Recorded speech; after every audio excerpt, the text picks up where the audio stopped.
All right, hello, and we are live here. Hello Twitch, hello everybody watching today here.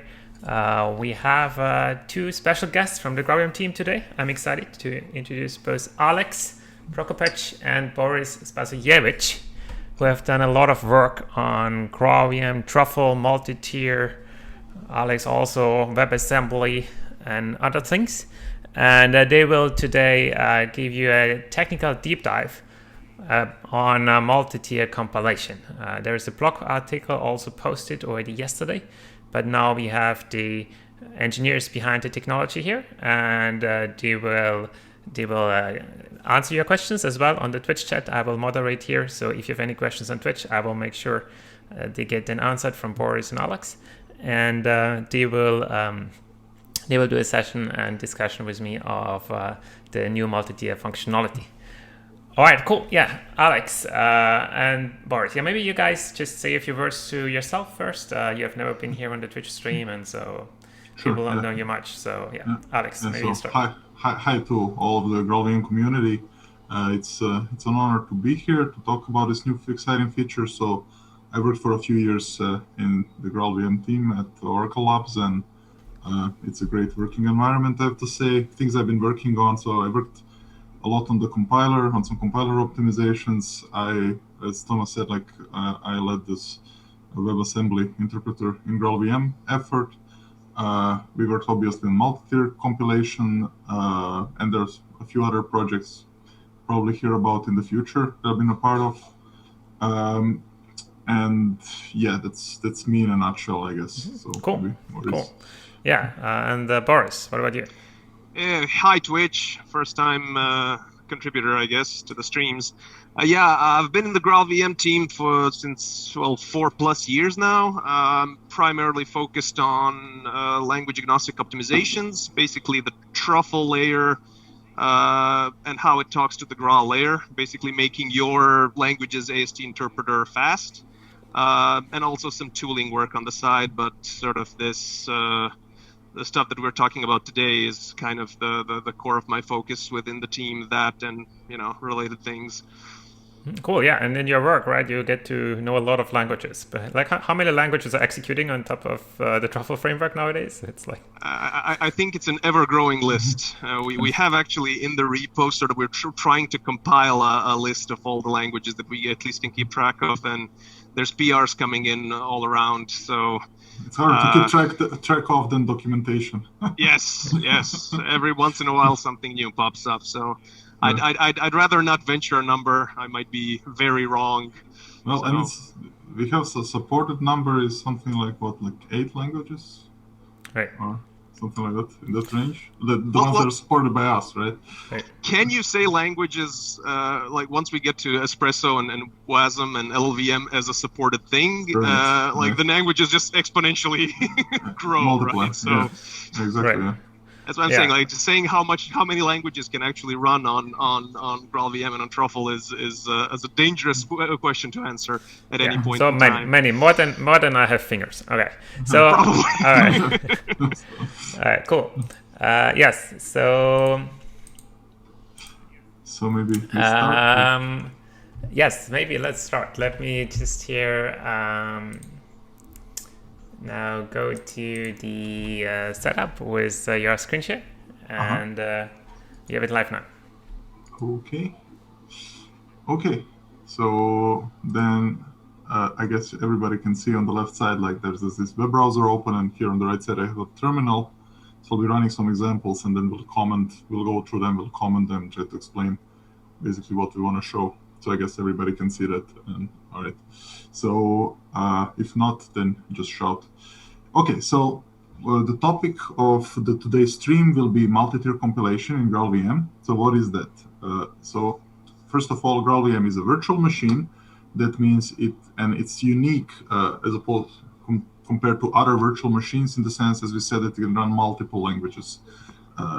And those languages can interoperate. And what's distinctive about virtual machines is that they get as input some intermediate representation of the program which can be a source code of the program, which is typically the case in scripting languages like JavaScript, Ruby, and R, and so on, or it can be some intermediate language representation, which is like representation on which the front-end compiler did a little bit of work and then produced this intermediate representation. And examples of that are LLVM bitcode or WebAssembly or Java bytecode, and so on. And of course, then every language that targets that intermediate representation can in fact run on GraalVM. And what's the point here is that since you get the intermediate representation or the source code, you cannot execute this code directly on the processor, but what you have to do instead, you have to interpret it. So the virtual machine has a special component called the interpreter, and the interpreter sort of maintains the state of the program and then executes fragments of the program one by one and changes that state on the side. So essentially, if you have like a program in JavaScript which says 1 + 1, essentially the JavaScript interpreter would take this expression and it would say, okay, put 1 on the stack, put another 1 on the stack, then you see a plus operation, then sum up these two things, then the result is 2, and then it puts it back. And this interpreter sort of, it's nice because it can start running as soon as you run your program, but it's suboptimal. So if you want to have a program that runs very fast on a particular machine, you have to actually compile that program into machine code, into assembly. And the point is that this doesn't happen immediately because your program might be very, very big. So it might consist of thousands of lines of code. And then by the time you compile the entire program, maybe you spend, like 10 or 20 minutes. And of course, you don't want to wait that long.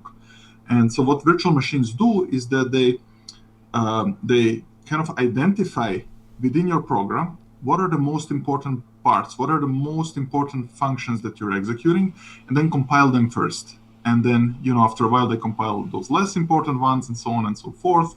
And as a result of that, you're initially running most of your program in the interpreter. And then only after a while, you actually compile a significant portion of your program.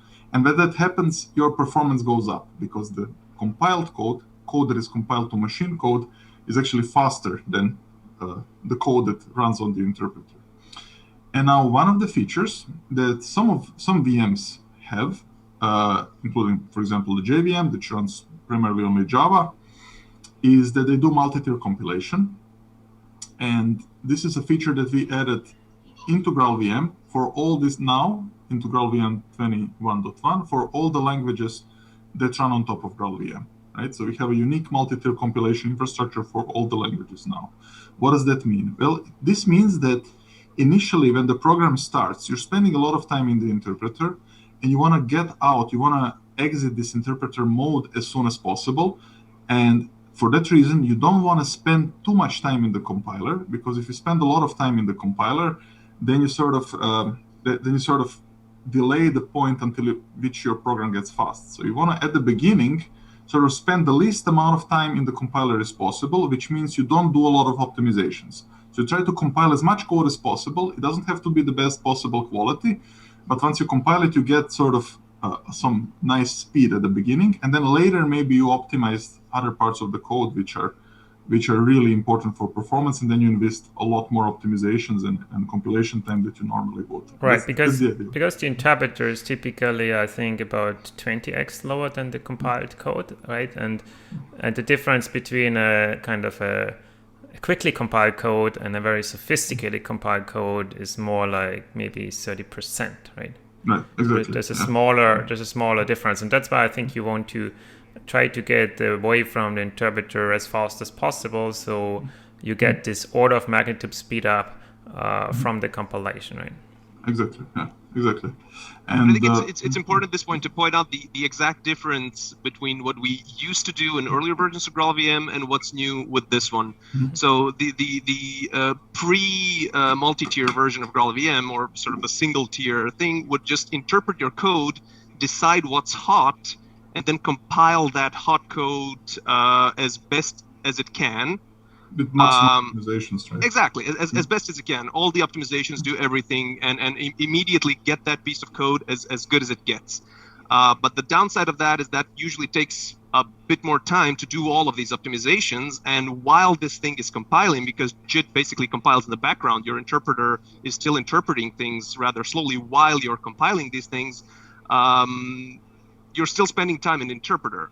So the idea with multitier is basically the stuff that gets hot, compile it with less optimizations sooner and quicker, just to escape from the interpreter into this first tier compilation, which is not as good as it can be, but it's quick and gets your code executing faster sooner rather than later, which is what kind of the old approach is. So I think that's just to make that clear distinction up ahead. Sorry to right. jump Yeah. in Yeah. now. Absolutely. Yeah. Cool. But this is affecting. This is affecting typically when you would run JavaScript on GraalVM or Ruby on GraalVM or R on GraalVM. And since we released Espresso, for example, it would also affect the Java Truffle version that we have there to run faster in startup, right? Also, the WebAssembly is on the same system, right? But just to say here that this does not affect, let's say, native image, because there we don't do JIT compilation at all. That we compile everything ahead of time, right? Yeah, exactly. And with GraalVM, we often have this problem that, like, the GraalVM compiler, we use it in very different ways, and there's at least 3 major ways how we use it. One is when it's embedded in Hotspot as the JIT compiler replacement for the C2 compiler in Hotspot. The second way is as an ahead-of-time compiler for native image when we create these binaries. And the third way how we use it is as a dynamic compiler for Truffle languages, where we are JITting Truffle languages, which since 21.0 also includes Java as an option. Just to set here the context of, like, we are now talking about multi-tier compilation for those Truffle languages, meaning for that third way how we use the GraalVM compiler. That is a very important point to make, because even within the team, these terms get confusing rather quickly. Yeah, it's so many layers of meta-circularity and so many layers of saying compilation doesn't really mean anything in our world. Yes. So, there are a lot of deployment scenarios that you can do with GraalVM, right? And yes, there's at least these three different ways of compilation. One is JIT compilation Hotspot, where GraalVM is embedded in Hotspot. One is EOT compilation for native image, where GraalVM is used as an EOT compiler, and the Truffle compilation. So for the rest of this talk, this stream, whatever you call it, whenever you say compilation, we mean concretely just-in-time compilation of a Truffle guest language into native or native code, but not native image, not Graal as a replacement for C2 in Hotspot. This is only Truffle languages and their just-in-time compilation. Exactly. Yeah. Okay. So anyway, in GraalVM 21.1 we have this multi-tier compilation that we explained just now. And the benefits are essentially that it improves startup times by 30 to 50%, and I'll explain what this means and look at concrete benchmarks, and you'll see exactly what the warm-up looks like for programs when we use this feature. What's important to say is that feature is now enabled by default. You can also disable. So we have some experimental options. You can disable multi-tier if you need to. We found on all the benchmarks that we ran it on that it's helpful, or in the worst case, if your benchmark is very small, so it's like everything compiles immediately, then you won't see any difference compared to single tier compilation. So therefore, this is the reason why we turned it on by default, just in case the option is still here. So you might want to you can even experiment with it. So you can turn it off, you can turn it on and see what the difference is essentially. And then, so I'll go now through a few options, experimental options that we have, and I'll explain essentially what they mean, because this is like the API from GraalVM in this dynamic compilation mode to you as a developer. So these are command line options, which you can see this basically in the GraalVM documentation. But essentially, like if you're running stuff, so what would that be in Polyglot, right? It's even in the -- help for every launcher. So okay, it's all right. So it's fairly easy to find. Exactly. So if you write -- help : internal, so maybe I can just run it immediately. Yeah, let's run it there. Yeah, let's run it here. So let's see here. Okay, so I'll just use the node launcher we can I know. sorry, help internal, right? If you just do help first, and then if you do help internal, then we'll get specifically these options. So I'll increase the screen size now a bit so that we cover everything so nothing falls. So if we now go through the options, you can see them essentially here. So they're a little bit scattered, but all of them are documented here. The point is you put the -- engine in front, and then you just put the value, essentially. Anyway, so this is the help. I'll just briefly cover them here. So the first tier compilation threshold basically is the number of times that a specific function or a method in your program has to be called before it gets scheduled for first tier compilation. And this doesn't only include the number of calls, it also includes the number of times that you executed a loop in that function. So basically, whenever you could just spend a lot of time in one function, despite the fact that you called it only once or twice, but just because you have a big loop in it, which is constantly jumping back to the beginning of the function, that doesn't mean that the function isn't called frequently. That function is actually very hot, so therefore we count that as well when we decide. This is basically a proxy, a very cheap proxy for how hot something is. Right? Every time you call a function, we increment a counter somewhere. If there's a loop in it that's doing a lot of work, so we also increment counters. So basically, the call and loop threshold is when do these counters that keep track of which code is executed consider something to be hot enough, and in this case for scheduling it for a first tier compilation. Right, because you want to know kind of which parts get hot first, right? You want to make sure that we are not spending time compiling a method that is less important and like while the program is already executing another method.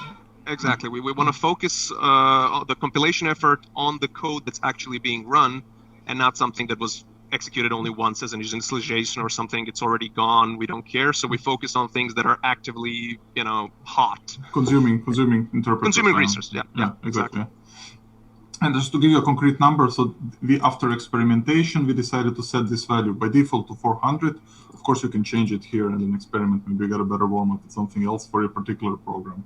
And we use the number of benchmarks to kind of decide that this might be the best number here. And then there's the last tier compilation threshold similarly. So after you compile each function or method in a first tier compilation, which is like a fast compilation without a lot of optimizations, then if you really spend a lot of time in that method, so you get a lot of calls or really a lot of loop iterations, then you might want to compile it again in the last tier. And in that case, this is the threshold that is being used to schedule a call target that is a function or a method for compilation. And this is set to 10,000. Also experimentally, we kind of derived that this is a good value. And then there's this option called first tier inlining policy. So one of the things, so there are several ways in which these first tier compilations are different than second tier compilations. And one of them is that they do almost no inlining. So roughly no inlining at all. So what is inlining? Inlining essentially means if you have your program, and in this program, one function is calling another function, then every compiler or most optimizing compilers have an optimization where they say, okay, maybe I just copy the body of the callee, of the function being called, into the caller. So, and then I replace the call with that body because sometimes this is just faster if you don't have to do the dispatch, the jump in the code from one function to another. And also you can do more optimizations typically after you do this inlining. So, but of course the inlining is expensive and it makes your whole code that you want to compile bigger. So therefore you don't want to do this typically in the first tier. And that's why it's like disabled, or to be more precise, it's set to compile only trivial methods. And we'll explain in a bit what that means. Not to compile, to inline. Sorry, yes, to inline only trivial methods in these first tier compilations. And then in that way, basically reduce the size of your compilation units and speed up the compilation at size, sacrificing potentially some optimizations. And maybe, Boris, you can you can maybe... You're actually sacrificing a lot of optimizations, because inlining is at least in my opinion, the queen of optimizations, because you're just expanding the scope of the things that you can do within one compilation unit so greatly by including different parts of the code within it. But it's also probably the biggest contributor to slow down in compilation time, because you're just increasing the things that you can do, but you're also increasing the amount of code that you have to compile within one compilation unit. So this is really something we found that we really don't want to do in first-tier compilations, because the idea is just to get out of the interpreter as soon as possible. And if you start inlining across, it just increases compilation time, which is counterproductive to what we want. So we came up with this trivial only inlining policy, which will only inline things that are basically not worth not inlining. As a trivial example, think of sort of getters in Java. If you call a getter, it's just reading a variable that you need. So not inlining that is not potentially, but almost always worse than inlining it. So this is the type of stuff that we consider trivial, but in first-tier compilations, we really aggressively don't inline, and with good reason. Yeah. Okay. Yeah. So anyway, you can also you change the inlining policy, and then you can see how it affects basically optimization. As Boris said, it's usually beneficial to use trivial only for the reasons that he said. But what's interesting also is that for language developers, so people who develop their own languages on top of GraalVM, which is what you can do. You can just define your own interpreter for your own language. You can actually, as a language author, decide what is trivial and what is not, right? Yep. So you have an API basically to express in your language what is considered trivial. Okay. Then there's another one. It's called first-tier use economy. This option determines essentially whether you should use a special compiler configuration, which basically drops all the optimizations that the compiler would normally do. And this is in first tier always, it is set to true by default.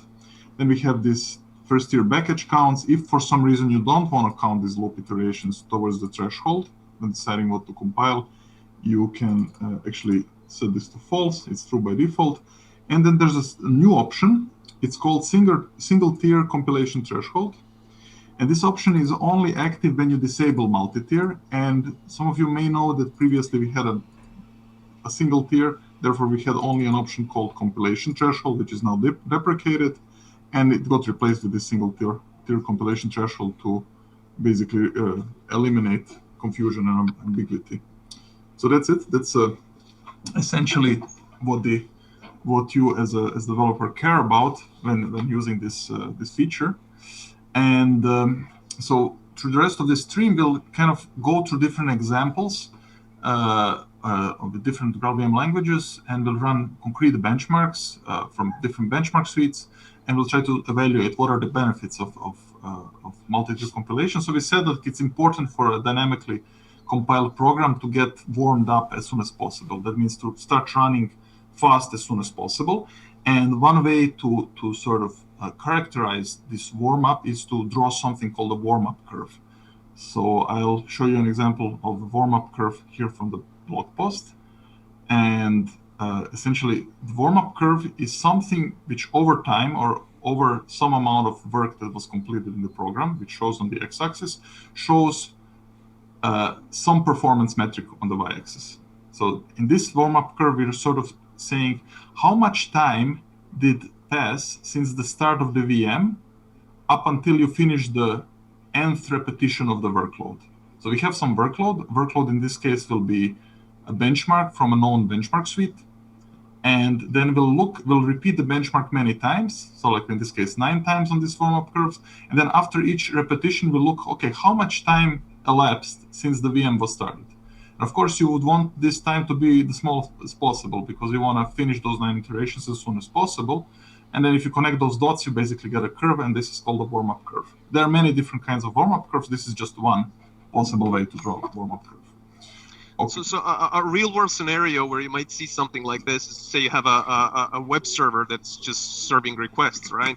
So basically it does more or less the same work every time it's invoked, but the first time you send a request, it's going to start interpreting the code, so it's going to be slow, but after a while it's going to start figuring out what are the hot parts and start compiling, so each subsequent request should get faster and faster up to a certain point. And if you plotted basically the time it took for these requests, you'd get similarly a warm-up curve that we're using here. We're just not running a web server, we're running a actual benchmark that does stuff. Yeah, so here in this example, it's Payable, which is a JavaScript tool to enable more JavaScript features on all the versions of JavaScript, I think, right? Exactly, yeah. So it's the compiler used to sort of compile extended form of JavaScript to JavaScript. I'm not a JavaScript expert, but essentially, like if you write import, you can't write imports in JavaScript, for example. If you put them on top, it translates into require calls. Right. Yeah, it's a source-to-source compiler of JavaScript. So we are like here a compiler compiling a compiler, of course. Exactly. Yeah. I told you the terminology here gets overloaded quickly. So.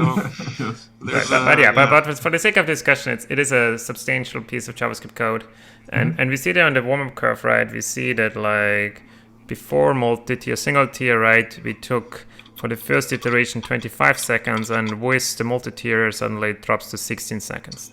And that's actually the funny part, because the data in this blog post, as I found out, is not entirely correct, but that's good news.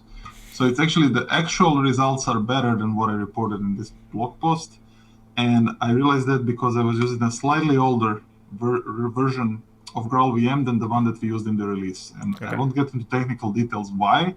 It's faster. Some of the reasons are not entirely clear to us, but mostly we get why. But anyway, I was using a slightly older version, and the actual results are faster. So basically, this warm-up curves will run it now on the same machine. Hey, Alex, yes? Prove it. Exactly. Prove it while Zoom is running. Exactly. While Zoom is running, prove it. Oh, yeah. Okay. So the first thing that I will do, first of all, I will fix my CPU frequency to 2.9 gigahertz. Yeah. So with benchmarks, we always get the zoom effect sometimes, Yes, but as you can see here, I have a Ryzen 5950X processor, which has 32 virtual cores, 16 cores in total. That should be even enough for zoom. Okay, good. So that should be good. So we can also watch the CPU frequency. It will never, it scales, but it will never cross basically 2.8 gigahertz. This is basically the upper limit. Like if you don't do that, basically it goes up to 5 gigahertz. When it gets hot, then it throttles a bit, and we don't want that. We want to have stable basically results. Okay, so let's finally run a benchmark. And in this benchmark, I'm actually running So I'm running. You see, I'm running GraalVM Enterprise Edition 21.1 Node. So this is the launcher. It's the same thing as Node, the standard Node launcher, just using GraalVM, and it has some experimental options. We said that multi-tier is now false by default. Just if I can jump in for a second, bear in mind that Node is no longer shipped with GraalVM by default, so you just need to install it with Goo. It's a single command: bin goo install Nodejs. So if you want to run something similar to this, you just need to install Nodejs from the Graal updater. So just to So if you wanna, you can install a bunch of components this way. Okay. So anyway, Node. I said multi-tier is false.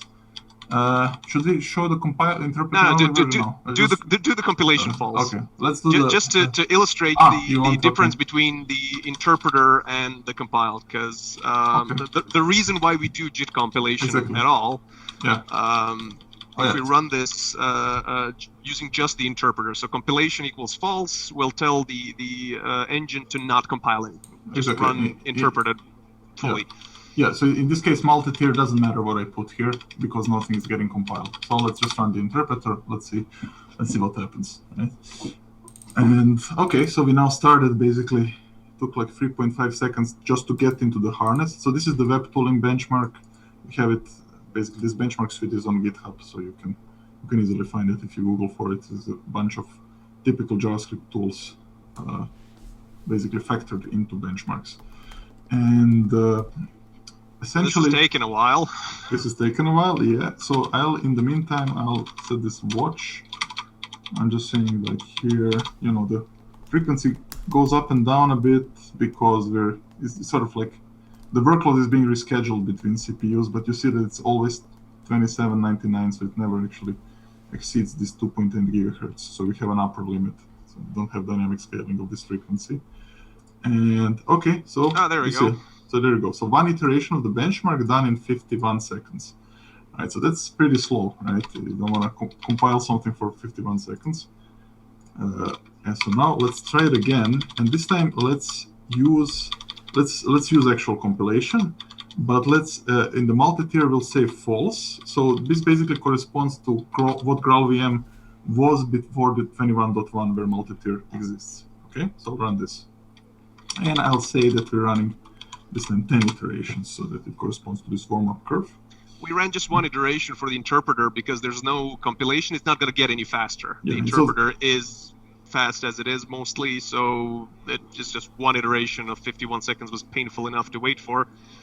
Exactly, yeah. As you can see here, like we get the 16 seconds. I reported, so you see this is the blue curve. We're now running without multitier. So this is the blue curve up here. I said 25 seconds, which is incorrect. Now, in the actual release version of GraalVM 21.1, it's actually 16 seconds. And you can see like the first one took quite a bit, but then it gets faster and faster, essentially. So even just for the first iteration, if we just did interpreter, it's 51 seconds. With the just doing JIT compilation as we used to, the first iteration drops down to 16 seconds. So clearly the JIT compiler does good work as is, right? To get stuff faster sooner, but we can do better. Yeah, and then you can see like this is the time of the individual iterations. They get like faster and faster. This at the end is hertz, so it's 1 over time for the iterations. It's like throughput. It's the inverse of this number.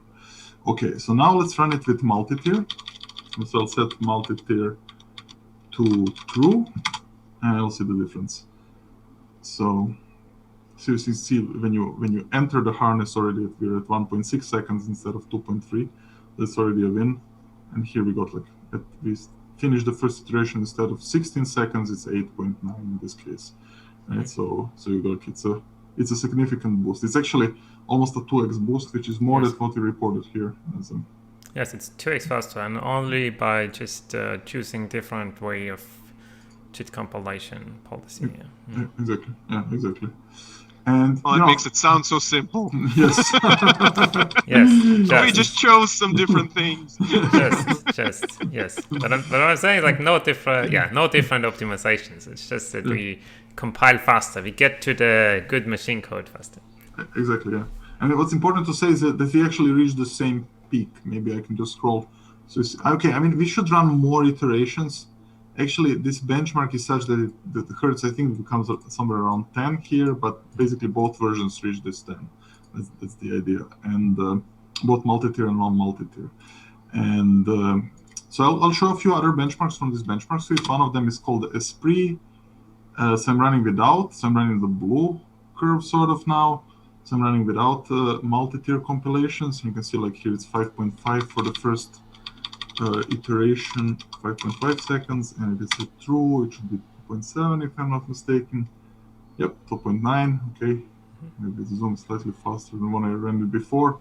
You can see like you can clearly see here at the beginning that you get these benefits.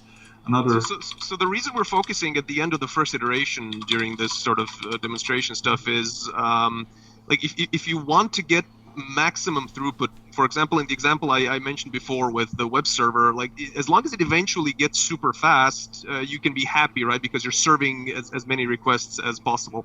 But if you're writing a short workload or just a one-shot thing, the Babel compiler is a good maybe example of that. Like you don't want to run a continuous Babel service. You just want to compile your bunch of JavaScript to your other bunch of JavaScript. And you only do that once, essentially. And that's why we're kind of focusing on the first iteration of the benchmark. It's like, how long does it take, like user time? How long does the user have to wait for the one iteration of the benchmark, one amount of work to be done? And reducing that is basically what like multi-tier is about to some extent. There's other things, but in these examples, just why we're focusing on in the time to the end of the first iteration, it's time to work for the user being done. Right. Yeah, but I mean, short is here relative, right? It seems to me that like it would take at least 10 minutes or more for the other configuration to potentially like catch up to the right. I mean, actually, here it might never catch up because you will be probably always faster. We'll get there. We'll get there at some point, discussing on like which configurations are worth it at which point. I think that's part of the blog post also. Right, but like if on the first, like on this examples here, if on the first iteration I already lose like 3 seconds, it will take like many later. Like I have to be a lot better later on to ever make up for that, right? Exactly. Yeah. And what we strive for is that the actual iteration time or the quality of the finally compiled code is always better. It's always of the same quality as in the single tier version. So we kind of at the peak, so in other words, we reach the same peak performance in both non-multi-tier and multi-tier. This is what we strive for, right? So that would mean that if you go for the non-multi-tier version, so the single tier compilation only, you would never catch up essentially. Right. That's the idea. Because you'll reach the same peak, you just get there quicker. That's the whole idea. That's why it's multi-tier and not single tier only. If it was just the single tier, you'll never probably reach the same level of performance as you could with the full optimizations. But when you do multi-tier, meaning you do the first tier to escape the interpreter and then second tier to reach peak, you win on one end and you don't lose on the other, basically. Okay, I'll run just one more or two more benchmarks from this suite. So you'll see like esprit runs in, like I'm without a multi-tier. So you see like some of these benchmarks, they finish the iterations faster, they reach peak faster because there's smaller amounts of code. Of course, and see here, actually it's a 50% gain at the first iteration. So with multi-tier, you reach in 2 seconds, here it's almost 4 seconds, right? But my point is like some of the benchmarks are smaller, they compile and reach the peak faster. So it depends on how much code you have. So if you have a lot of code in the benchmark, of course, you'll get more benefits from multi-tier as opposed to have a program with only one function, because that gets compiled almost immediately in both cases, right? So the bigger the benchmark, the more the gain of multi-tier. Right. And bigger here specifically means having a lot of code that is hot, right? It could be a lot of code, but maybe a lot of the code is never executed often. Exactly. It always depends, how much of the code is deemed like relevant. Exactly. Yeah, so if you're running something in Java, you can put a lot of stuff on the class path, but if you never run it, of course, you're never going to pay the compilation cost for that. So, but since we're talking good compilation, it's always stuff that's hot, stuff that's executed, stuff that's important. Yeah, exactly.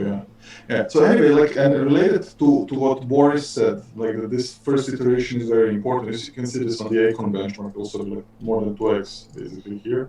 And what's really somehow useful is to basically produce one number. Of course, it's like this drops a lot of information, but based on these warm-up curves, to produce one number which tells you what is the quality of your warm-up. And one way to do that is to introduce something we call the one-shot metric. And here we basically say pick the first iteration and measure the time it took to get to the end of the first iteration. Right? And this is our one-shot metric, right? So in this case, the one-shot metric, one-shot time for the non-multi-tier version, for single-tier compilation is 7.7 seconds, and it's 3.3 for the multi-tier version, right? So this is then one number which you might especially care about when you're starting something. So if you're running, like npm, or if you're running something that you just run only once, or to compile a small file, then you care about this one-shot metric. So we're going to take a look. Yeah. It's essentially a very simple summary of the warm-up curve, right? Something that the user might care about out of the whole warm-up curve in these types of scenarios, right? Yeah, exactly. So I actually think we were planning next to show you a little bit about this trace compilation feature in Truffle, so that you can actually see how you can diagnose how the compilations work, and then you'll see the difference that we're talking about in this compilation. So maybe I just show that. So the trace compilation is just an engine option that anytime something gets compiled, the engine basically prints to the output, hey, I'm compiling this, and here's some info on that. And this has been around forever, basically, in GraalVM. but it's a good way to sort of keep a track of what's compiling and why. And here it gives us a nice way to illustrate the fact that there's actually tier 1 compilations happening, and on the other hand, that there's a difference between tier 1 and tier 2 compilations. Yeah. So we'll use this Acorn benchmark because we saw that it's a little bit bigger apparently in terms of code size. And now we'll basically run this. We'll look at this compilation trace, and then I'll kill the process once we reach the end of the first iteration. We can take a look. So now I turned multitier to false. So let's see what this looks like.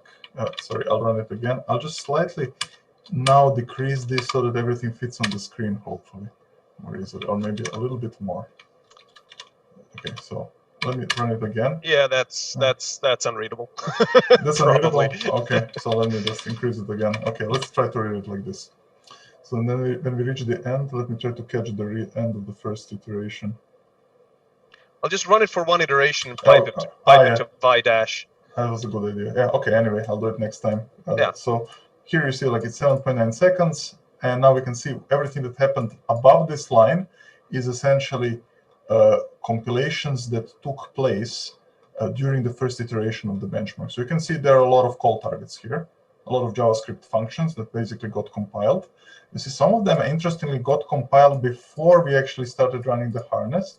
And these are these guys here, and you can see that we have like this string prototype to uppercase. This is something that's called very often during the initialization part of the harness that runs the benchmark itself. So there's like a piece of code that actually runs the Acorn benchmark, and obviously they're doing some string operations, right? And you can see like these methods were so hot that they got compiled immediately. But then here we can expect that we sort of started actually compiling more the code of the benchmark itself. So you can see that this pp8 skip line comment is identifier char. Is identifier char. These are a typical compiler, or car context, car position. These are a typical compiler. This is how you call functions in the compiler, in the Lexer, for example, when you're like parsing code. And you can see that. So what you can see here, these are the individual call targets. It says opt done here. Opt done means that the compilation finished and the compiled code, the machine code, was installed into the code cache. It's a part of the VM where the actual compiled code lives. And then you can see various statistics about the compilation. The first thing tells you how many Truffle AST nodes did this thing have. So that kind of tells you approximately how big on the source code level. It's some sort of proxy that tells you how big on the source code level this function is. Then another thing that you see here is this tier 2. So basically, this is something that we added in the newer GraalVMs. It basically tells us on which tier is this compiled. And then you have some time here for the compilation. And the time says about 20 milliseconds roughly, or 8 milliseconds in this case. And sometimes you have bigger. So these are very small functions, but sometimes you have bigger functions. And probably if you scroll down a bit, even during the first iteration, you'll get like triple-digit compilation times. Exactly. So, for example, this one. Yeah. This is 200 milliseconds compilation. This is already relatively big, and this one actually is. You see, basically, it has two parts here. We'll comment on what these two parts are later. But essentially, you see here, you also have information about how many methods were inlined. So this is the second tier compilation. So we're not using multi-tier now. So therefore, you would expect some inlining to happen, and it does happen here. This 3s says how many call targets were inlined. Let me find another example, maybe. As we mentioned before, basically, inlining is super good for peak performance, but it can heavily increase compilation time. Exactly, because you see here, 44 other functions were inlined into this function here during its compilation, and as a result, its IR, intermediate representation, grew considerably to depending on where you are in the pipeline, 3 or 4.7 thousand nodes. And then the final code size in assembly was 18 kilobytes. So this is a huge function. But the interesting part is how long it took to compile, right? Exactly. So it took 310 milliseconds to compile. And here's another beefy compilation, like 216 milliseconds. 200 milliseconds, 354 milliseconds, 308 milliseconds. Basically, in compilation time world, like 3-digit millisecond compilations are fairly long, especially in the very early stages of execution. Exactly. I mean, here you see like 700 milliseconds, 600. So these things add up. And there are a lot of functions like this. It's a huge program, and of course, this is why your warm-up takes a lot of time, right? So these numbers add up very quickly, right? Yeah. So anyway, so this is like, so I want to show you basically, if you wanted to say, we want to show like the multi-tier version now. So, yeah, you said that I should put it, so just a second. Run one iteration, and just pipe it to vi dash. Say again? Vi space dash. Like this? Yep. Okay, no. That makes vi read from standard. But it's not, printing to standard out, so. Okay, so let's. It's actually, it read all the standard out stuff. Okay. Which is exactly what we don't care about. Okay, so I'll just do it like this then, directly. Okay, so here's the first. So, okay, so this is much faster because we're using the multi-tier compilation now. And now if you scroll all the way up, let's see where it started. So you see, like we maybe even compiled, we probably compiled.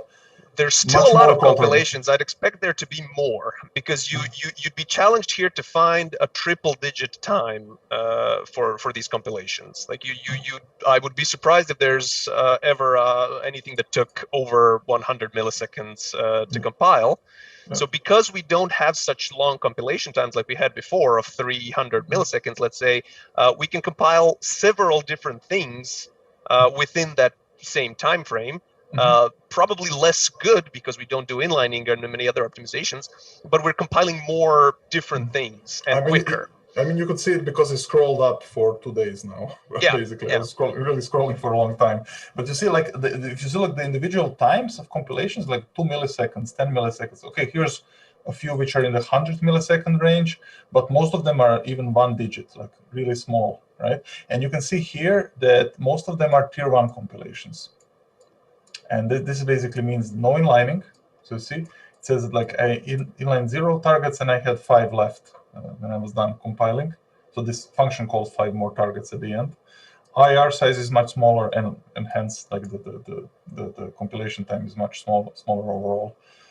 And now what you can also see here is that occasionally it happens that for some very small functions, we do actually compile them in the second tier, right? So we have a sort of a policy. We have like a heuristic in the GraalVM, which tells us basically, there's still more first-tier compilations to compile, but we think that some of these call targets are important enough. Some of these functions are important enough that we compile them at the first tier, but maybe we should now compile them at the second tier, even though we're not done with all the first-tier compilations. And so the finding the right policy here, this is a heuristic. So you basically choosing the order of the compilation is a problem in its own right that we're tackling in different ways. But maybe we can discuss that if we still have time at the end. Yes. But it is a special kind of problem in these cases where you have a bunch of compilations lined up and you need to choose which one.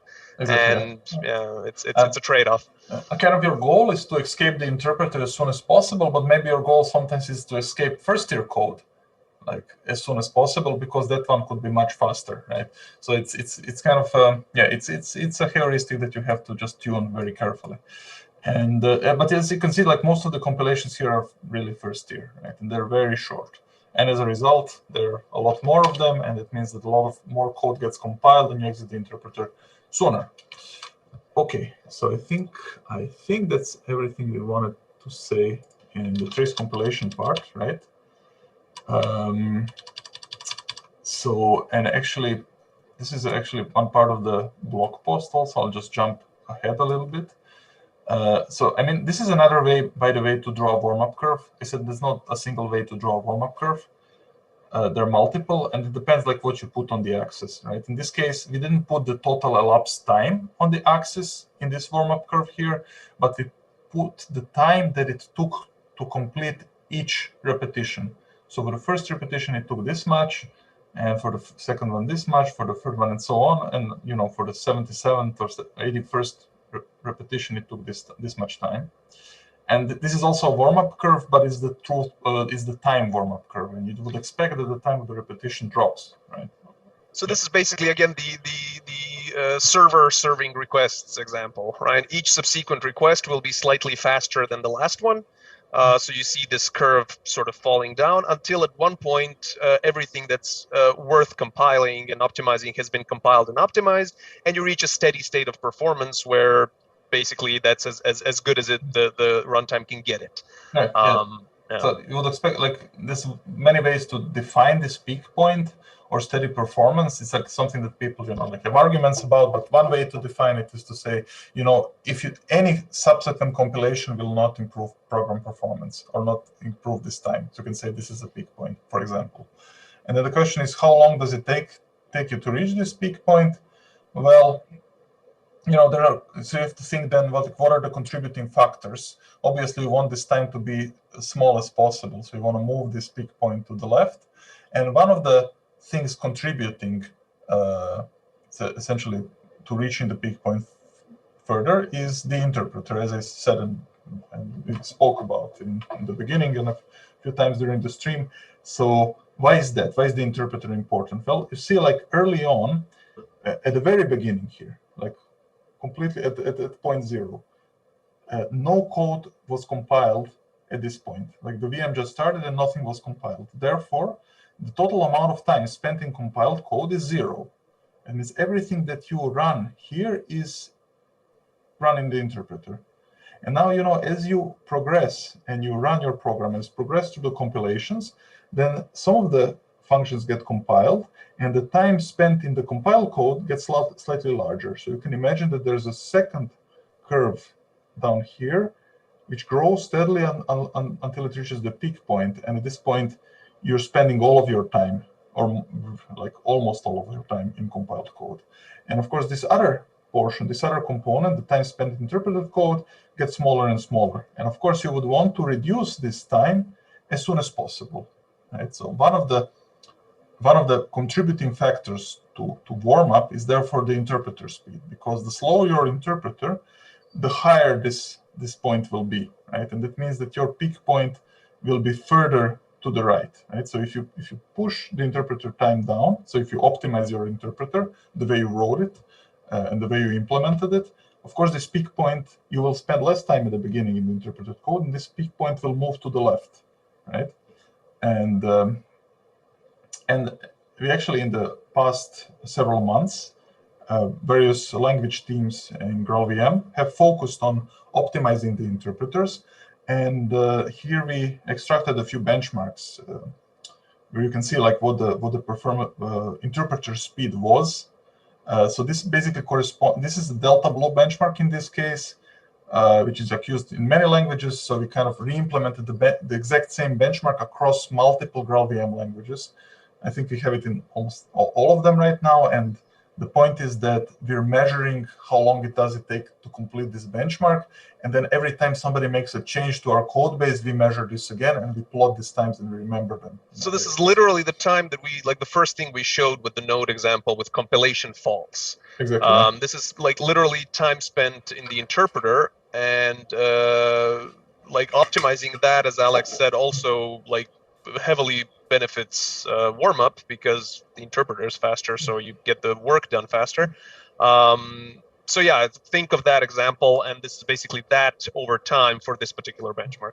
Yeah, and you can see here since 22nd of January, this is our data from our performance database. So basically from 22nd of January to 1st of April, we kind of the TruffleRuby interpreter was improved by 20. And here it was even, I think, about 25% on this other Richard's benchmark. So there was like a considerable effort done by people to actually optimize the interpreters. On Graal.js, the improvement was slightly smaller since January, but it's still noticeable. So basically, we're pushing it, making it smaller and smaller. GraalVM is like the newest to the GraalVM family. And of course, there was like more low-hanging fruits to fix there. So since November last year, we had like 2 big jumps where we managed to optimize it heavily. And since then, it's been pretty steady. And so that's one of the things. So it's like the interpreter time. If you have an interpreter, you need to optimize it. And if you're implementing your GraalVM language, it's not the first thing you need to do. But if you care about warm-up in the long term, you might want to invest a little bit of time, like seeing where your interpreter spends most time, and see if you can like implement that more efficiently. But there's only so much you can squeeze out of interpreter performance, because like the any compiled code is substantially faster than the interpreter. Exactly. And that's why like the interpreter wins are there and they're good, but the multi-tier compilations actually contribute more to the overall right, a high order of magnitude. But yeah, but on the interpreter side, I mean, it's kind of meta circle again, right? Because those interpreters are compiled with our own compiler. Exactly. So as our own compiler gets better, right, and we do use PGO for these interpreters, right? So we are compiling them with our PGO on native image to make sure that our interpreters are compiled best, because our interpreters are just native images of the Java code that represents the interpreters. Yeah, exactly. Yeah, so like in this particular case, we show the native image builds of the interpreters, right? So and those native image uses Graal again, so to compile the interpreter itself, right? So right. So anyway, the other contributing factor is the compilation time, because the faster you compile things, again, the more you're moving the peak point to the left. And then you might want to also optimize your compiler in the sense that it should do things as fast. It should compile as fast as possible. Of course, if you already have a heavily optimized compiler, which I would argue that Graal is, there's only so much that you can do. And the other thing that then you can do, instead of optimizing the implementation of your compiler, that you reduce, as we said, the amount of optimization that the compiler does. And of course, if you do this, you'll spend less time in the compilations and you reach the peak point sooner, right? And this is shown on this this blue curve for Acorn, where we're essentially showing you what's the warm-up curve if you reduce the optimizations and just do like sort of first-tier compilation. And so you reach the peak point much sooner, but of course the peak point also goes up now, and here it basically stabilizes. You can't get more performance out of your program unless you actually do more optimization. So there are these two warm-up curves, depending whether you use more or less optimizations. And for multi-tier does it kind of runs on the blue curve initially, and then it tries to switch dynamically where it makes sense to the orange curve, right? And that's basically the point. This is how you save time here at the beginning of the application. And we actually wanted to show you a few. Actually, we're going to show you a few benchmarks now here. So one of them is what happens if you run Acorn now, but we sort of simulate this blue curve. So how do we do that? We actually don't have an option at the moment for a dedicated first-tier compilation only mode. So we sort of simulate it by saying, here's a really large last-tier compilation threshold. It's like set to 1 billion, and 1 billion is a number that you will not get in any benchmark. You're highly unlikely to get it. So no function will actually ever reach this compilation threshold. Let's say. So we can run that, and now if you in layman's terms, in order to compile something with the second tier, it needs to be ridiculously hot, and nothing is that ridiculously hot. So yeah. we're basically only going to compile in first tier. Yeah, exactly. Yeah, and so if I do this again now, no, I can't do that. Okay, so if I do this again, I'll run a few more iterations. So you can see like the throughput here never gets better than 3.2 or 3.5 because now no function got compiled at the second tier. So we maxed out. This is the most that we reached the peak point very, very soon, but this is the most that the first tier compilation can do. Right? Whereas I suppose like if I delete this parameter now and leave it at its default, which is 10,000, then you'll see like that you sort of reach 3.9 already here, and now we're already in the 7.8 range, right? So this is basically the switch happening here. And now one thing that's interesting. So you basically demonstrated the follow the blue curve initially, then switch to the orange, right? Exactly. We started off rather quick, but then when we realized we can do better, like we swapped this last full optimizations mode as it's written in the blog post. Exactly. Yeah, so you get the best of both worlds basically. Exactly. Yeah. So and then one of the things that I wanted to now that we were thinking about showing is something called there is an option called dgraal.time.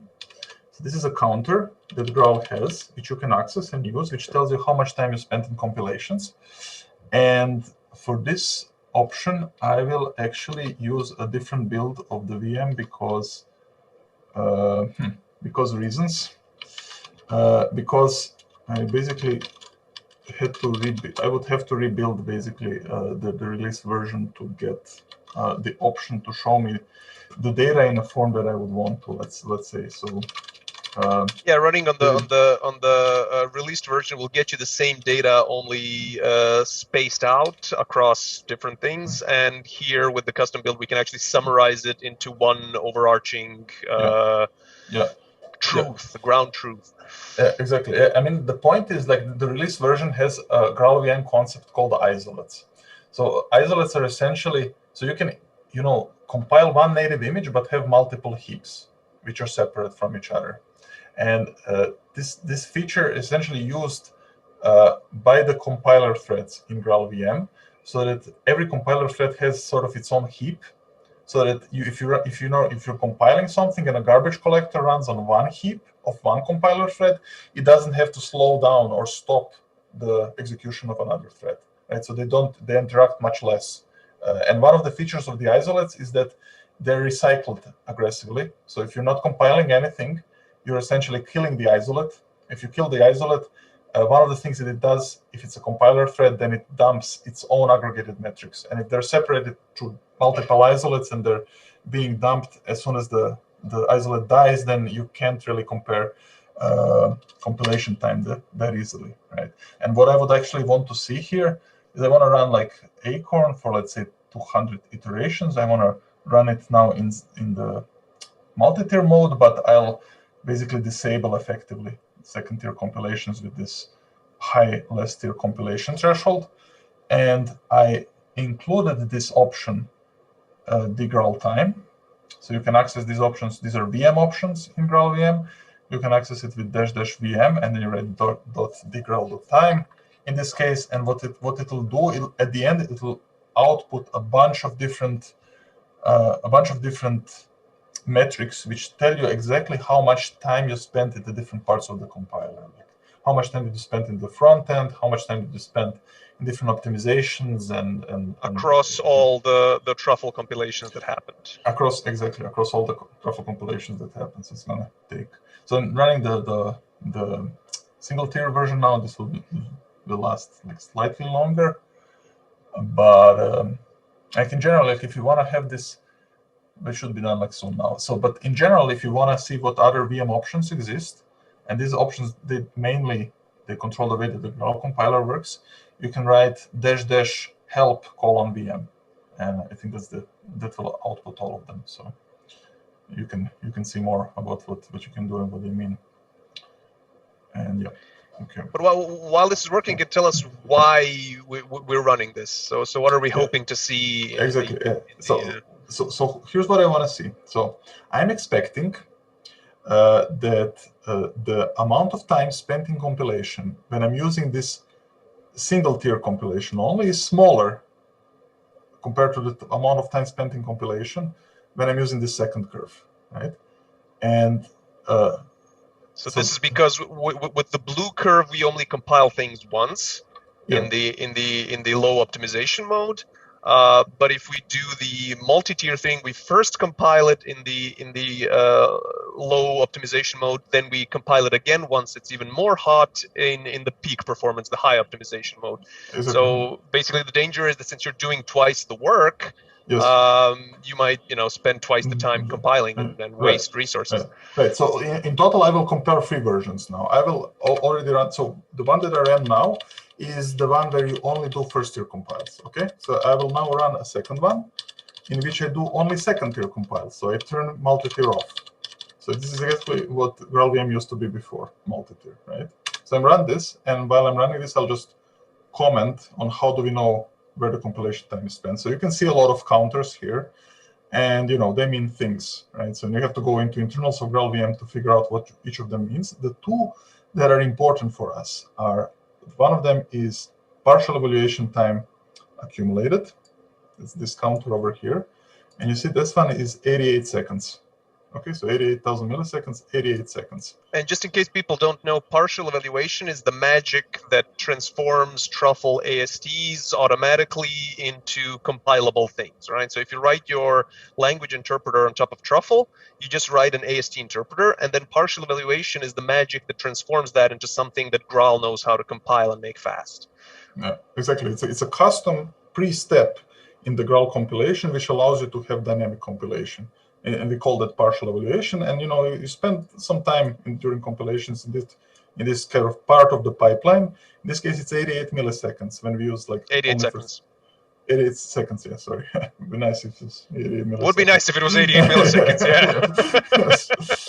And another counter that is interesting is this Graal compiler accumulated. So this is after partial evaluation ends. This is this first part of the compilation, and the actual Graal stuff, the actual Graal optimization, standard Graal optimization and code generation starts. This part, the second part, takes 85 milliseconds. So it's it's roughly 85 seconds. Again, would be nice. Yes. So altogether, it's like 180 seconds. Okay, and this is like when you're using first tier only. Okay, and now we just finished with our second tier. So this is second tier. So it's so this is now we're using second tier only, right? And let's see how much was that in total. So partial evaluation was 270 seconds now. So it's much bigger, right? So that's one thing.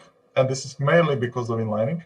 And then there's another one, which is the Graal. So it's 160 seconds. So 220 plus 160 is 380 seconds. So so it was 180 versus 380. So it's like twice the time spent when you're using this more expensive compilation. So unsurprisingly, we do a lot more work, but we get better results in peak performance. Once all that work is done, the second tier only is much faster than the first tier only. Yeah, which exactly. Makes sense. Yeah, and what you would expect from multi-tier. So now we're running multi-tier. So it means we'll compile everything in first tier, then we'll compile it in second tier. So you would expect that the total amount of time you're spending in the compiler is, the sum of these two things, like 180 seconds for the first tier, and then 380 seconds for the second tier, right? So let's see if that's really the case.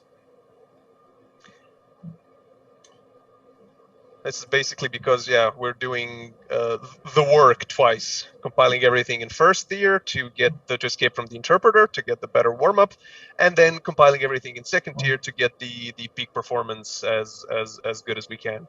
Yeah, exactly. Yeah. But I sense there's a twist coming. Yes, surprise, surprise. Well, I hope we don't compile everything in second tier, right? Yes, exactly. Yeah, that's the point. Because if you actually look at this, it's partial evaluation time. It's again 220 seconds. It's the same as it was in roughly the same as in last year only. And if you look at the Graal compiler, it's 130 seconds. So in total, that's 220 plus 130 is 350. And so in multi-tier compilation, we spend less time in compilation than we did in last tier compilations alone. And that, exactly as you said, Thomas, so the reason is that you don't compile all the methods. When you're using multi-tier, you don't compile all the methods in the second tier, because we only compile those methods which are really important now. And for the other methods, the only thing that's important is that we compile them at all in any mode, so that we could have escaped the interpreter as soon as possible. And hey, is everybody? Yes, I see Boris frozen. Are you guys here? Yeah, I'm here. We Okay. can hear you.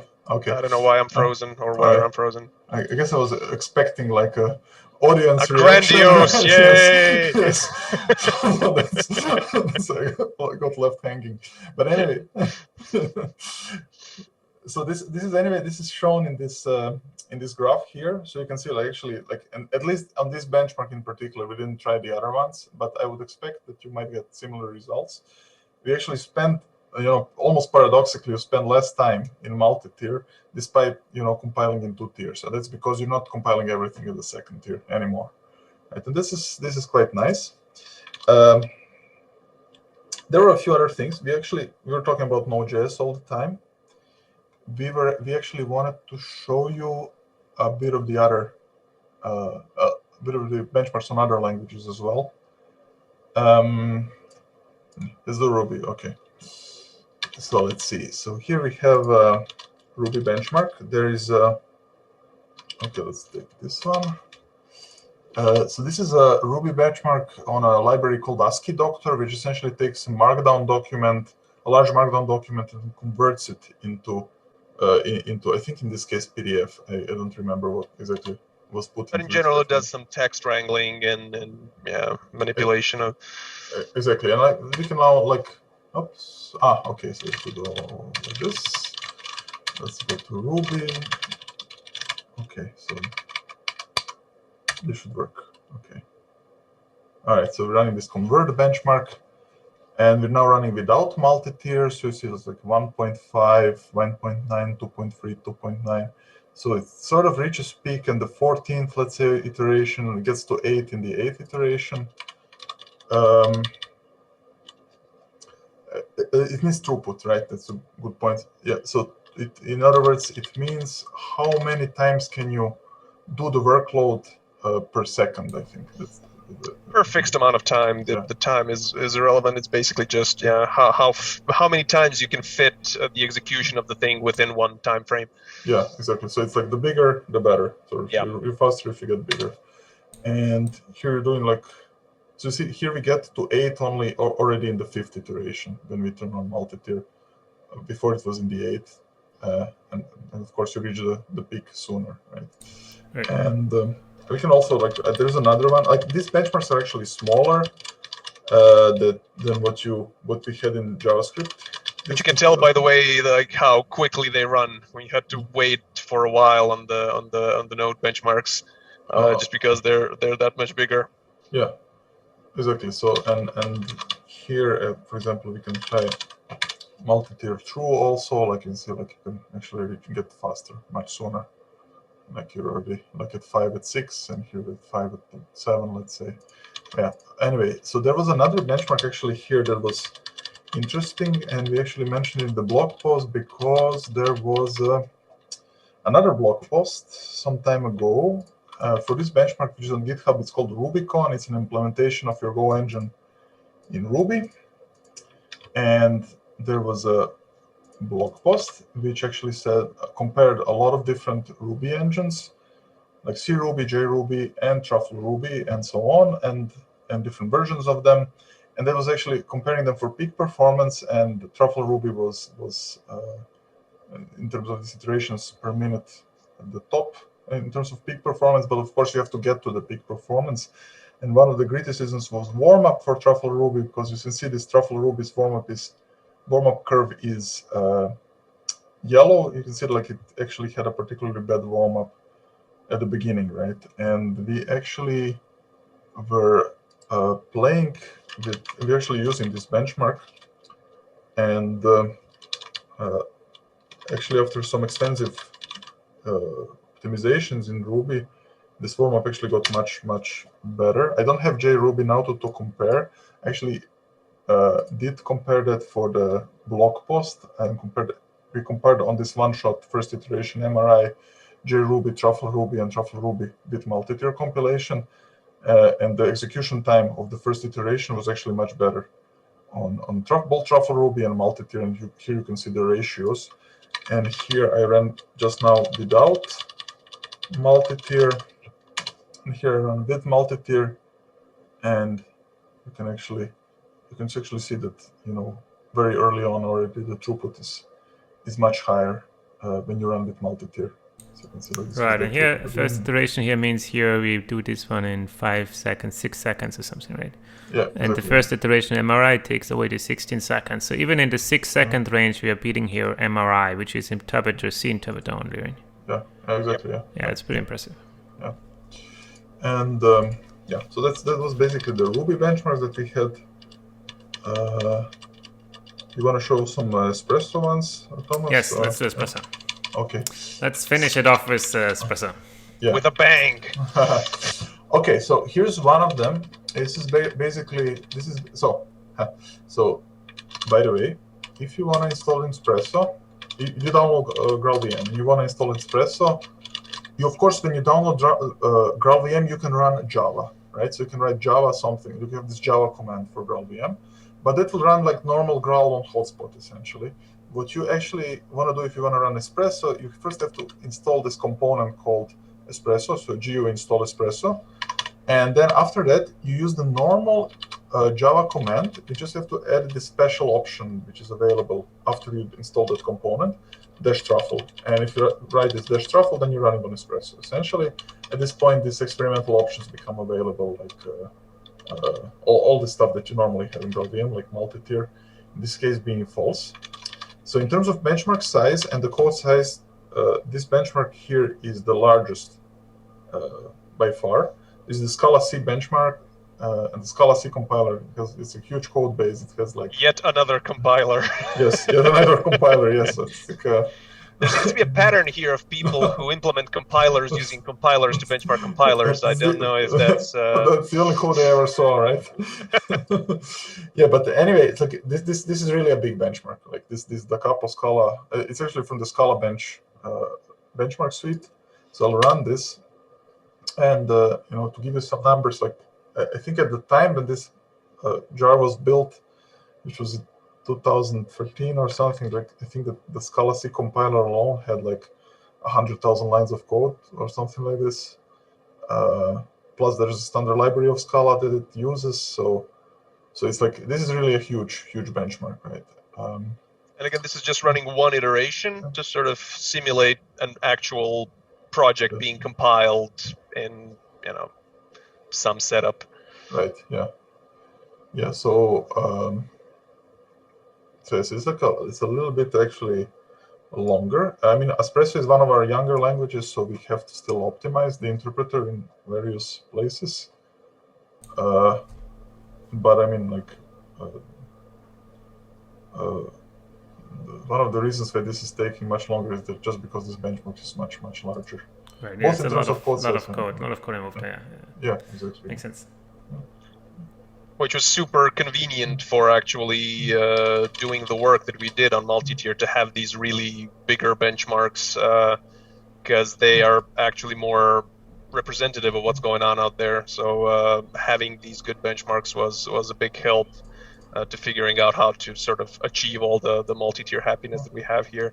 Yeah, so you can see like here's actually this paper we had a few years ago, and here we did an evaluation of how much code is in each benchmark. Yes, and how much code is hot specifically. Yeah. Yes. Exactly, how much code is hot specifically. So, and Scala C is by far the fastest here. So. Oh yeah, so it took us 87 seconds here. All right, and now we do the multi-tier. Let's see. Flip a flag. Yes. Let's see if you get the better here. All right. The best kind of optimization to do as a user. So how many compiler threads are we talking here at the moment? So your machine has how many cores? It has 32 virtual cores. So that's what GraalVM would see. Right, and then GraalVM will determine how many compiler threads to start based on this config. So it should be something like 10, 12-ish. 10, 12-ish, yeah. I think so as well. You can take a look. You can actually control that. There's a flag that lets you explicitly specify how many compiler threads, but in general, GraalVM has a fairly good idea of what to do in these cases. So this is the hotspot. Hotspot would take 18. In our case, let's see, 32 divided by 16. Okay. So 32 divided by 4 is 8 plus log CPU. It's log of 32 is I don't know how much. Let's just say around 50. Yeah. It could be 12. Yeah, it could be exactly 12. because this is 8 plus something, so it's 10. Maybe it's more like 10, I think.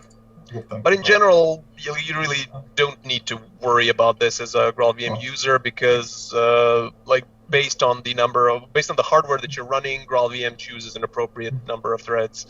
So I don't expect that you would ever need to manually tune it unless there's something like very specific going on.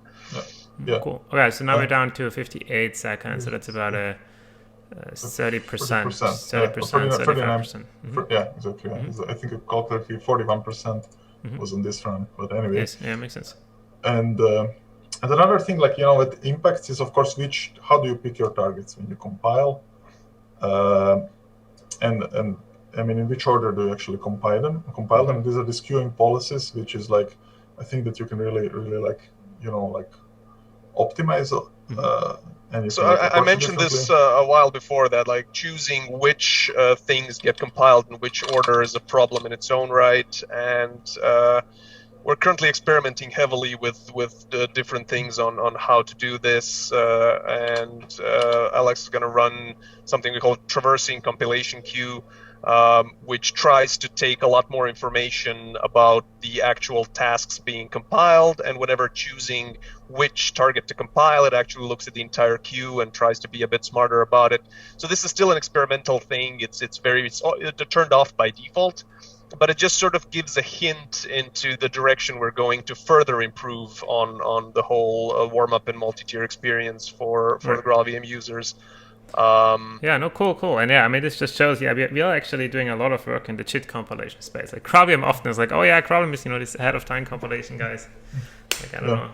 Yeah. And it's not a JIT compilation technology, but it is a JIT compilation technology that is hard.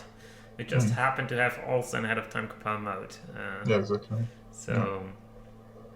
And you can see, like, he actually dropped like 6 seconds. It's another 10% right there. It's another small win just based on like smarter choices in what gets compiled. So there's also potential to win with these types of approaches that we're experimenting now with. Yeah, and there's the final sales pitch. Yes, there's another thing is, like, we actually got some community feedback from Fabio Niephaus, who's the contributor to the GraalVM project, and he's also like the creator of Truffle. That's a Smalltalk implementation on GraalVM. It's like not maintained by us; it's maintained by essentially the university in Berlin, or what was it? Berlin? Let's see. Okay, let's see. I forgot. Fabio's university. Okay, Potsdam, I think. Potsdam. Okay, HPI. Okay, yeah. Hasso-Plattner Institute, right? Exactly. And okay, so he basically also tried out the multi-tier compilation feature, and he has this benchmark for Smalltalk, where they basically have a simulation of the gas molecules in a container, and he's measuring FPS over time. So frames per second, the faster the better, because then the animation is smoother. And his results are the following. So basically, he produced a warm-up curve. On the x-axis, how much time elapsed. On the y-axis, it's the frames per second. Obviously, you want to go up as soon as possible. And now this orange curve is essentially multi-tier, like running with multi-tier. So you see you get to reasonable frames per second sooner than you do much with normal. sooner. In the first 15 seconds, it's substantially better. Exactly, yeah. And like what is also superimposed on this curve is like the length of the compilation queue. They actually didn't look at it closely, but in those trace compilation details, you also had compilation queue lengths. So how many items are sitting on the compilation queue, and he superimposed this, so you can see like here the compilations are much faster, so the queue is getting empty much sooner, right? And here this blue curve basically is normal compilation, so the compilation queue is getting without multi-tier, so the compilation queue is getting empty much slower because the compilations take longer. And this is a part of the reason why you basically get faster here, and then you sort of reach peak. You can see that you reach peak at one point, and then there's another jump after that, because here are some crucial methods actually get compiled. Here's where we reach the actual peak performance. And you can actually see it in the compilation queue plot that there's another jump at the middle of the execution where second tier compilations start kicking in. Exactly. So that you actually reach the same peak performance as you had before, just sooner. Right. And I think it's very important to say that this is since GraalVM is a platform and you can implement your own language on top of GraalVM like Truffle Squeak did and like others are doing. All the engineering effort that we put into these features, into the benefits that we have now on the newer version of GraalVM, basically come for free for everybody who's implementing their language on top of the platform. And we often hear this phrase for this as like a force multiplier, and I think it very much is that basically all the languages benefit from the improvements that the team provides for the Truffle platform. And then you don't need to do this work additionally for Truffle Squeak and for Ruby and for JS. And I think GraalVM is rather unique in that way. That sort of lets you have the whole ecosystem of languages benefit from the same features and improvements of the platform. Yeah, exactly. I mean, like this is it's basically this is a language agnostic feature, right? Like, yes. Similar to how other optimizations like inlining or everything else in the Graal compiler queue. Which is a special challenge when living in the Truffle world to provide features that make a bunch of different languages happy. So we use this language agnostic term, and it's fun. Yes. Yes, I think we covered most of the stuff that we had in the plan. So I don't know if there are any questions, like any comments or anything else we should maybe go into. And ideas for further topics. Yeah. All right, exactly. So cool. Yeah, sorry, I was quickly distracted here. All right. Yes, so are there any questions in the Twitch chat? Has been a very extensive deep dive here into the lower parts of the GraalVM compilation policies for Truffle. So yeah, and I think one of the things that it showed here specifically is like how many different languages can benefit here actually from the optimizations on the Truffle layer. And as we are optimizing these things, it's not just that one language gets faster, but all of them. Like we showed here, like JavaScript, Ruby, Java, all of them benefiting here from this language agnostic layer, right? And yeah, the Ruby results here are very impressive as well, I would say, because being able on this 4-5 seconds to beat an interpreter only solution is quite good already for something that is a JIT compiler here. All right, so we have one question from David Kozak in the chat. Do I recall correctly that you mentioned that some methods are compiled by tier 2 immediately? If so, what are the heuristics to identify those? Nope. I mean, there are some methods where the Truffle runtime explicitly asks compile this method, right? But it's like in the implementation of the Truffle runtime. Those are methods, call targets that are internal to Truffle, I think, right? But even those, I think, unless the languages explicitly specify something differently, that like by default every call target should go through tier 1 compilation, then tier 2, unless like something is specified differently by the language. Because it just makes sense. No matter how important you are, you shouldn't go to tier 2 because just escaping from the interpreter with this short tier 1 compilation always makes sense. So by default, I think the stuff that is at least user code will never go tier 2 immediately. It'll always go tier 1, then tier 2. Yeah, the code from the guest languages. Yes. Yeah. And I mean, there's also code in Truffle. I think we had this like third compilation mode somewhere where we say that it's initialization code and that basically But gets. that's stuff that's specific to the language. Yeah. I think that's the only way you can skip tier 1 if you're Yeah. basically the language implementer and you specify that certain things are different than other things. But stuff that the user writes in the guest language, say, so your JS or Ruby script that you wrote as a developer should go tier 1, tier 2. But maybe David's question was not specifically to one call target, but it's in the sense that, you know, some of the second tier code can get compiled before other first tier code for other functions. Yes, you could also have the case that you inline something. If a particular target's super hot, it gets compiled in first tier, then gets hot still and gets compiled in second tier, and then inlining kicks in, and you might inline things that aren't yet tier 1 compiled, but are important enough for the inlining heuristic. So you could end up with code that has never been compiled first tier being inlined and then compiled second tier.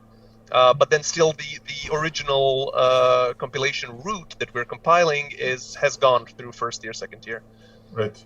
Right. Yeah. But yeah, I think yeah, for one method going second tier first immediately is almost it's a too risky bet, and it's just first tier already gives you so much, and second tier doesn't give you so much on top. Escaping from the interpreter into first tier is winning. It's just too big of a win to not take it immediately. Yeah. And we actually as to further optimize this here in future versions, one thing that we haven't looked into a lot yet is to try to get the first tier compilation even faster. So stripping down more of the Graal compiler and kind of optimizing some phases further to be like a first tier compile. And this is a setup, by the way, that we might not only want to deploy here in the context of Truffle, but it's something we are also thinking about deploying in the context of Hotspot, because in the context of Hotspot we run with multi-tier, but the first tier compiler is the client compiler, and we are the second tier compiler is the GraalVM cheat compiler. Now, as we develop this first tier for Truffle here, first tier mode for Truffle for the GraalVM compiler, we could think about on Hotspot going multi-tier also with two versions of the GraalVM compiler, and replacing here both C2 and the C1 compiler in Hotspot, and therefore simplifying the system. So I think this is an area where over the next year or so we will continuously look into making the first tier compiles even faster, which then benefits these policies a lot, right?